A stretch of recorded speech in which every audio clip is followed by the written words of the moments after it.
Bonjour tout le monde et bienvenue à cette formation de Extinction Rebellion sur le système d'auto-organisation SAO. Donc aujourd'hui, on va voir un petit peu comment le mouvement s'organise, comment et pourquoi est-ce qu'il est décentralisé et enfin, quelles sont les techniques pour donner plus de pouvoir à l'individu en soi et moins à une entité supérieure qui pourrait décider pour lui. Donc, cette formation s'articule de cette manière. On va d'abord voir les définitions et objectifs du SAO, système d'auto-organisation. Enfin, on va voir concrètement qu'est-ce que c'est et qu'est-ce que ça implique. Ensuite, on fera un petit tour sur la cartographie d'XR Suisse pour voir un petit peu plus comment est-ce qu'il se modélise sur le plan visuel. Et on fera un petit brief sur les prises de décision, comment est-ce qu'on prend des décisions et pourquoi est-ce que c'est efficace. Enfin, en temps normal, il y a un moment pour des questions. Ici, il n'y aura pas de questions puisque cet enregistrement est fait à l'avance. Par contre, vous pourrez bien évidemment laisser des questions en commentaire. Je vous répondrai aussi bien que possible. Alors voilà, on arrive sur les définitions et objectifs du SAO. Donc SAO, système d'auto-organisation. En anglais, on dit SOS, Self-Organizing System. Vraiment, quand vous voyez ces deux termes, c'est synonyme. Le SAO est garant de la constitution de XR Suisse. Ça veut dire qu'il y a un écrit qui fait 10-12 pages qui définit comment est-ce qu'on se réunit, comment est-ce que c'est efficace, comment est-ce qu'on prend des décisions et quelles sont les formes des réunions afin de les rendre inclusives, résilientes et décentralisées. Donc, le SAO est une vulgarisation de la constitution de XR Suisse afin de vous donner les outils pour vous auto-organiser d'une manière claire, efficace et inclusive. Donc, il y a un groupe de travail SAO qui met à disposition ces outils afin de renforcer les autres groupes en leur facilitant l'organisation. Le groupe de travail SAO dans lequel je suis, donc, outille les rebelles pour leur permettre une organisation simple, efficace et résiliente. Ce qu'il faut vraiment comprendre, c'est que ces outils, soit ils existent déjà, soit on les fabrique à la demande.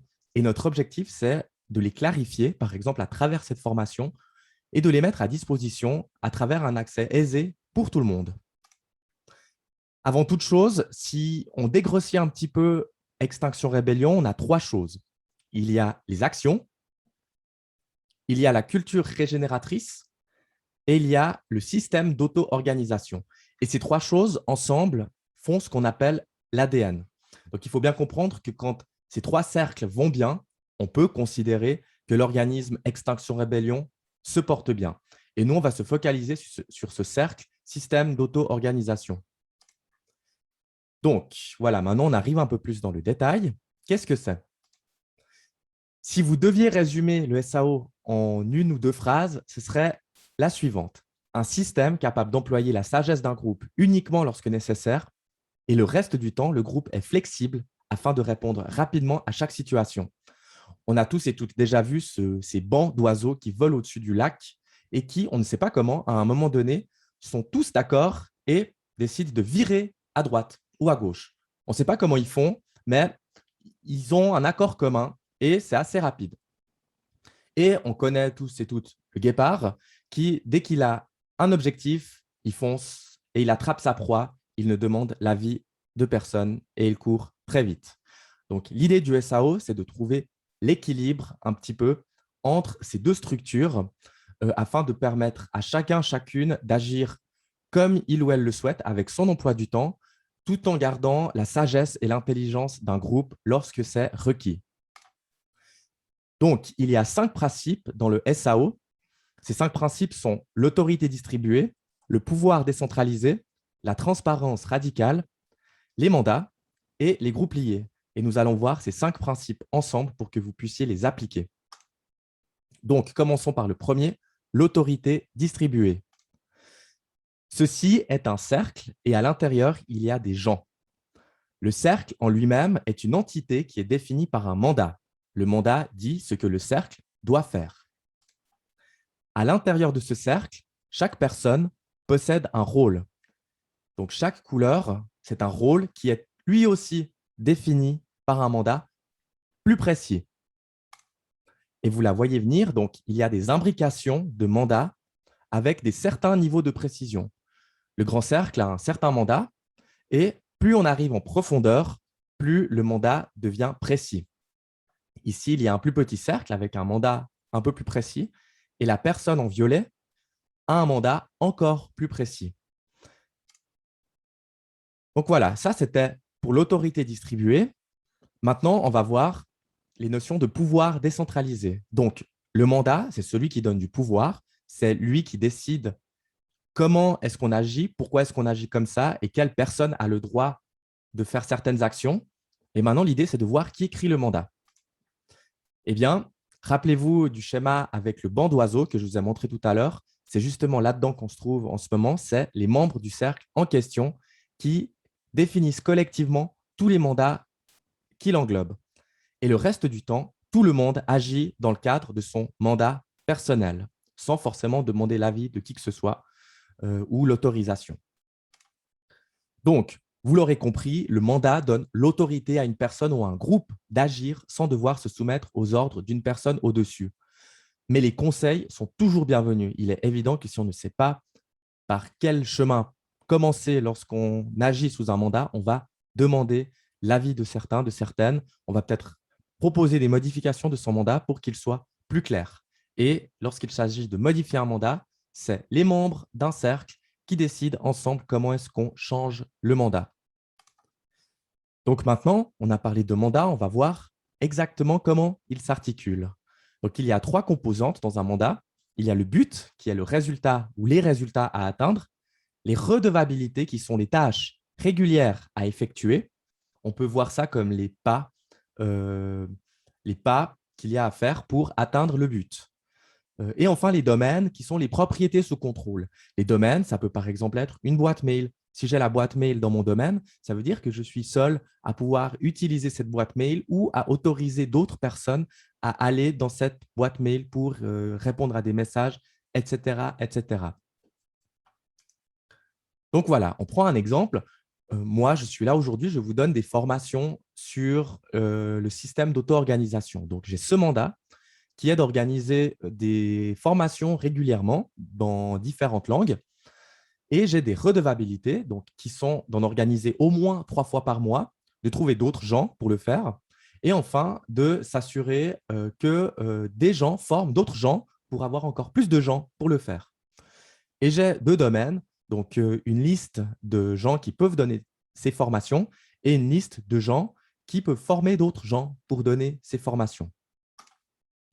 Donc, voilà, quelques conseils pour rédiger un mandat. Il doit être court, il doit être concis, il faut qu'il y ait des mots clairs et pas très précis. Et enfin, il ne doit pas être trop chargé. Il est évident que si votre mandat est trop long, trop grand, peut-être coupez-le en deux et faites 2 mandats distincts. Voilà, maintenant, on va voir un petit peu les groupes liés. Comment est-ce qu'on lie tout ça dans une organisation décentralisée? Il y a 2 rôles très importants qui sont la coordination interne et la coordination externe. Donc, pour le premier, coordination interne, c'est une personne à l'intérieur du cercle qui va être un petit peu la nounou du cercle, on va dire, la personne qui va s'assurer que tout le monde soit à l'aise en réunion, que les réunions conviennent à chaque personne. Peut-être que 2 heures par semaine, c'est trop. Est-ce qu'on fait 1 heure par semaine? Est-ce qu'on fait 1 heure toutes les 2 semaines? Cette personne va aussi s'assurer qu'il y ait un PV qui soit pris à chaque réunion, donc un procès verbal. Elle va s'assurer aussi qu'il y a une personne qui fait la facilitation. Si ce n'est pas elle-même, ça doit être une autre personne qui maîtrise ce sujet-là, etc., etc. Son but, c'est que les réunions se passent bien et que chaque personne puisse agir dans son mandat d'une manière aisée. Ensuite, il y a la coordination externe. Eh bien, cette personne, étant donné qu'il y a des cercles imbriqués dans des cercles, va représenter son cercle dans le cercle plus large à l'extérieur. Ce qui sous-entend qu'elle va communiquer et elle va expliquer aux membres du cercle plus large qu'est-ce qui se passe dans son cercle. Elle va peut-être aller demander des avis, des conseils, faire des propositions ou recevoir des propositions. Donc voilà, on imagine que la personne qui est en charge de la coordination externe assure vraiment la communication avec l'extérieur de son cercle. Donc voilà, ici, on peut voir le mandat de la coordination interne. C'est un exemple libre à chaque cercle de gérer son propre mandat. Donc, la coordination interne doit s'assurer que le cercle puisse gérer son but. Très souvent, elle gère la boîte mail. Très souvent, elle organise, elle informe sur les réunions du cercle, elle communique sur la situation du cercle, elle assure l'intégration de nouvelles personnes, elle tient à jour une liste des rôles et de leurs mandats. Et enfin, comme domaine, on a une liste des membres du cercle avec leur adresse mail et leur contact, la boîte mail du cercle et le procès-verbal des réunions. Enfin, la coordination externe, cette personne-là doit représenter son cercle dans le cercle plus large et transmettre, par exemple, les tensions lorsqu'elles sont pertinentes et proposer peut-être des améliorations ou transmettre des propositions d'amélioration. Lorsqu'on parle de tension, on parle souvent d'un petit truc à régler, hein. Il ne faut pas voir une tension comme un clash ou quelque chose. Ça peut l'être aussi, mais une tension, c'est tout petit désaccord qu'il y a avec son mandat ou avec une manière de travailler. Et les redevabilités qui sont bien à la participation aux réunions du cercle plus large, hein, informer, communiquer, etc., etc. Ensuite, pour le bon fonctionnement du cercle, vous pouvez ajouter d'autres rôles structurels. Si votre cercle brasse beaucoup d'argent, vous pouvez ajouter un rôle de budget. S'il y a une boîte mail relativement fournie et active, pourquoi pas faire un rôle distinct de secrétariat. Si votre cercle doit communiquer beaucoup avec les autres groupes XR, pourquoi pas faire un contact? Si votre cercle doit grandir encore et encore, pourquoi pas faire un rôle d'intégration, etc., etc. L'objectif est que le fonctionnement du cercle soit assuré pour que son mandat soit appliqué de manière efficace. Donc maintenant, on arrive sur le dernier point qui est la transparence radicale. L'idée, à tout moment, c'est d'avoir une clarté absolue sur les activités individuelles, mais aussi les activités du cercle. L'objectif n'est pas de le faire par fierté ou de penser que c'est inutile ce qu'on va dire, mais plutôt simplement d'être clair sur ce qu'on fait pour éviter de faire du travail à double et pour savoir qui fait quoi. Donc, en réunion, généralement, on communique sur ce qu'on fait, sur ce qu'on a prévu de faire, mais sur ce qu'on ne peut pas faire aussi. Tout le travail donc à faire est décrit à travers des rôles et des mandats. Donc, il y a des noms qui sont attribués aux rôles et ces noms sont connus, les tâches sont précises et les tâches sont suivies et reportées. L'idée n'est pas de blâmer ou de pointer du doigt une personne qui n'a pas réalisé sa tâche, mais simplement de maintenir un suivi pour que si la tâche n'est pas réalisée, on va mettre en place autre chose pour qu'elle soit faite. Et si la personne en question ne peut pas réaliser sa tâche, peut-être que ça soulève une autre tension, comme le fait qu'il manque des gens. Et dans ce cas-là, on peut faire des mandats qui sont appropriés. Donc, on évite vraiment la confusion sur qui fait quoi et c'est agréable pour tout le monde. Et les réunions sont beaucoup plus rapides. Donc, la transparence radicale, c'est aussi avoir un PV qui est transparent, qui est accessible par tout le monde, qui précise qui fait quoi avec un nom, qui informe des présences et des absences, qui reporte ce qui doit être fait, qui reporte ce qui n'a pas été fait ou est en attente et qui informe de la prochaine réunion. Ce PV, donc, doit pouvoir être consultable et à jour à chaque moment. Donc voilà, on a fait le tour des 5 principes du système d'auto-organisation.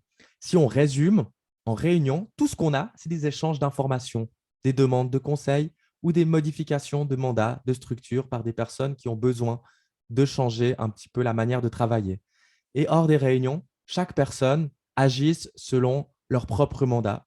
Et du coup, on se retrouve dans la situation un petit peu du guépard, si vous voyez le schéma que je vous ai montré tout au début avec les oiseaux et le guépard. De cette manière-là, les réunions sont courtes, elles ne sont pas fatigantes et on a un réel sentiment de productivité lorsqu'on sort de réunion. Donc voilà, maintenant on va voir un petit peu comment est-ce que ça s'articule sur le plan cartographique et comment est-ce qu'on arrive à mettre ça un petit peu plus en pratique. Voilà ces fameux cercles. Ici, on a le grand cercle qui regroupe Extinction Rébellion en Suisse. Avant toute chose, j'ai envie de vous dire que cette structure n'est pas exhaustive. Ça veut dire qu'il y a des groupes qui sont en Suisse, mais qui ne figurent pas dans ce cercle. C'est libre à chacun et à chacune de vouloir y adhérer ou non. Et aussi, une deuxième chose, avant de commencer, cette structure n'est pas figée. Il ne faut pas le voir comme chaque personne à sa place et on n'en sort pas. C'est vraiment un cercle qui est évolutif, qui change tous les jours et il y a beaucoup plus d'interactions que juste ce qu'on voit ici sur une simple carte. Donc, le grand cercle, c'est ce qu'on appelle le cercle d'ancrage, le cercle qui réunit tous les autres groupes à l'intérieur. Il a un but, donc on est dans, on va dire, le moment où on dézoome au maximum, et son but, c'est de faire appliquer en Suisse les revendications d'extinction-rébellion en organisant des actions massives de désobéissance civile non violente. Donc là, on est en droit de se demander, eh bien, comment est-ce que vous allez faire? Et à chaque fois, tout ça, ces questions sont répondues en fait à travers des rôles et des mandats et des cercles. On a aussi un contact avec des ressources. Il y a par exemple la Constitution. Je vous mettrai tout ça en lien dans la description. Et on peut imaginer que aux réunions du cercle d'ancrage, chaque cercle envoie une personne qui est la coordination externe et va participer aux réunions du cercle d'ancrage. Une dernière chose encore, avant de zoomer un peu, les cercles qui sont bleus, ce sont les rôles qui sont occupés. Les cercles en blanc, ce sont les rôles qui sont vacants. Et les cercles en violet, ce sont les rôles structurels ou les rôles de coordination interne, externe, etc. Donc voilà, si on zoome maintenant, par exemple, sur le groupe Self-Organizing System dans lequel je suis, eh bien ici, vous avez un mandat. Et on peut imaginer que chaque personne de ce cercle se réunit peut-être une fois par semaine. Donc ici, il y a tous ces rôles qui se réunissent. Il y a la coordination externe de ce cercle et la coordination externe de ce cercle qui participent aux réunions. Le mandat du groupe Self-Organizing System, c'est le suivant. Donc, il y a une raison d'être qui est d'avoir une auto-organisation claire, fonctionnelle et transparente dans l'ensemble de XR Suisse qui inspire, outille et aide les gens à travailler efficacement, de manière décentralisée, en maintenant des relations interpersonnelles saines et une utilisation responsable du pouvoir. Maintenant, si on zoome un petit peu, on peut avoir un rôle un peu plus spécifique, comme par exemple le rôle de coordination interne ici. Et cette personne-là, donc, a un but aussi, qui est le fait que le cercle s'accorde avec son mandat. Elle a des domaines, avec la liste des membres, l'adresse email, et elle a les redevabilités, qui sont ici, vu qu'on parle plusieurs langues en Suisse, traduites en langue adéquate. Donc voilà. Ici, j'ai volontairement choisi une personne, enfin un cercle où il n'y a personne dedans, mais le nom est écrit ici et on peut le contacter la personne à n'importe quel moment. Donc voilà, tout ça, vous pourrez le voir en lien dans la description. Une dernière chose avant de passer à la suite, beaucoup de cercles ont ce qu'on appelle une page d'accueil, landing page en anglais.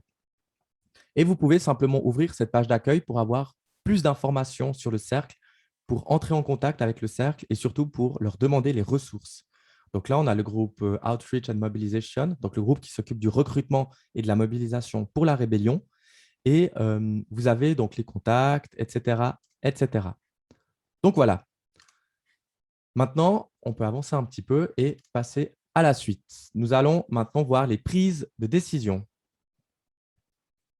S'il y a une chose que vous devez retenir lorsqu'on vous demande votre avis, c'est « puis-je vivre avec ?» Puis-je vivre avec cette proposition?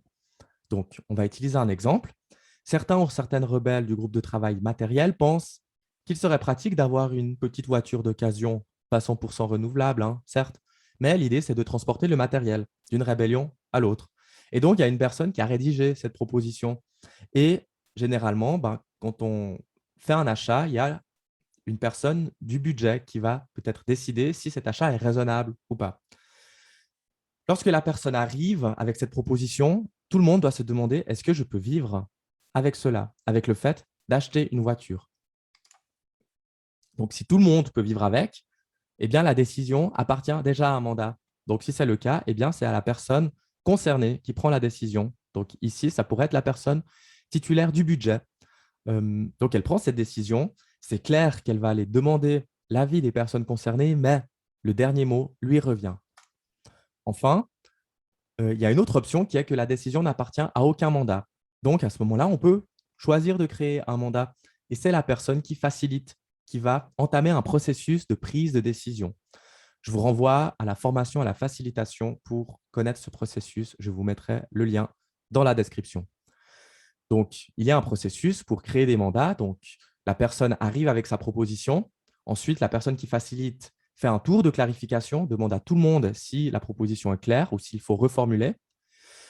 Ensuite, la personne qui facilite propose aux gens de réagir à la proposition, les craintes, les envies, les attentes. Enfin, la personne qui fait la proposition peut répondre, peut clarifier la proposition et peut-être changer sa proposition selon les réactions. Et enfin, la personne qui facilite initie un tour d'opposition. Donc, ça veut dire les personnes peuvent faire une objection à la proposition et il y a quelques règles, il y a 4 règles qui définissent si l'objection est valable. Et la personne qui facilite doit connaître ces 4 règles afin de définir la validité de l'objection.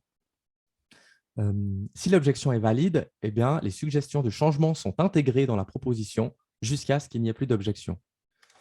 Donc, une petite parenthèse, c'est un processus de prise de décision qui s'appelle intégratif. Il fonctionne bien pour ce type de situation, mais si par exemple, vous êtes, je ne sais pas moi, sur le lieu d'une action et qu'il y a des policiers avec des canons à eau devant vous, vous n'allez peut-être pas utiliser ce processus pour définir si vous allez rester ou pas. Utilisez donc ce système uniquement par nécessité et non par défaut. En général, on l'utilise pour élaborer des mandats.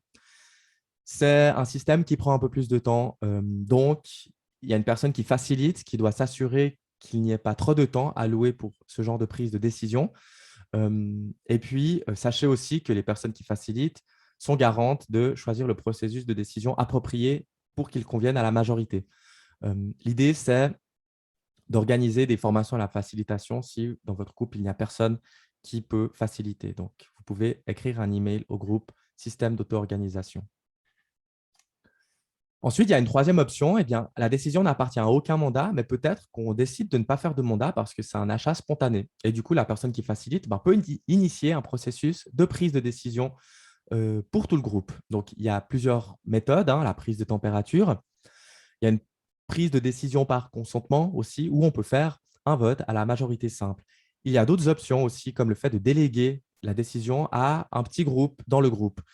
C'est assez simple lorsqu'on arrive à dépasser les 10-15 personnes en réunion. Ça peut éviter pas mal de fatigue. Donc voilà, félicitations. Vous avez pris une décision. Notez-la bien dans le PV et évitez toute confusion. Donc, assurez-vous de nommer qui doit faire quoi. Les mandats, c'est trop bien, mais parfois, ce n'est pas suffisant. Non, non, non, non, non. Donc, à un moment donné, vous allez remarquer qu'ils ne vous mènent pas là où vous souhaitez aller. Par exemple, si on reprend l'idée de la voiture, de l'achat du véhicule, eh bien, au bout d'un moment, il y a peut-être des gens qui vont utiliser cette voiture pour aller se baigner au bord du lac, pour aller faire des voyages au Tessin, etc., etc. Ce n'est pas foufou pour la voiture. Ça l'abîme, ça abîme le moteur, ça abîme les roues, les pneus. Donc, ensemble, vous pouvez décider d'écrire une politique. Donc, on utilise le processus intégratif pour les politiques et ça peut éviter qu'un problème qui s'est déjà produit se réinitie.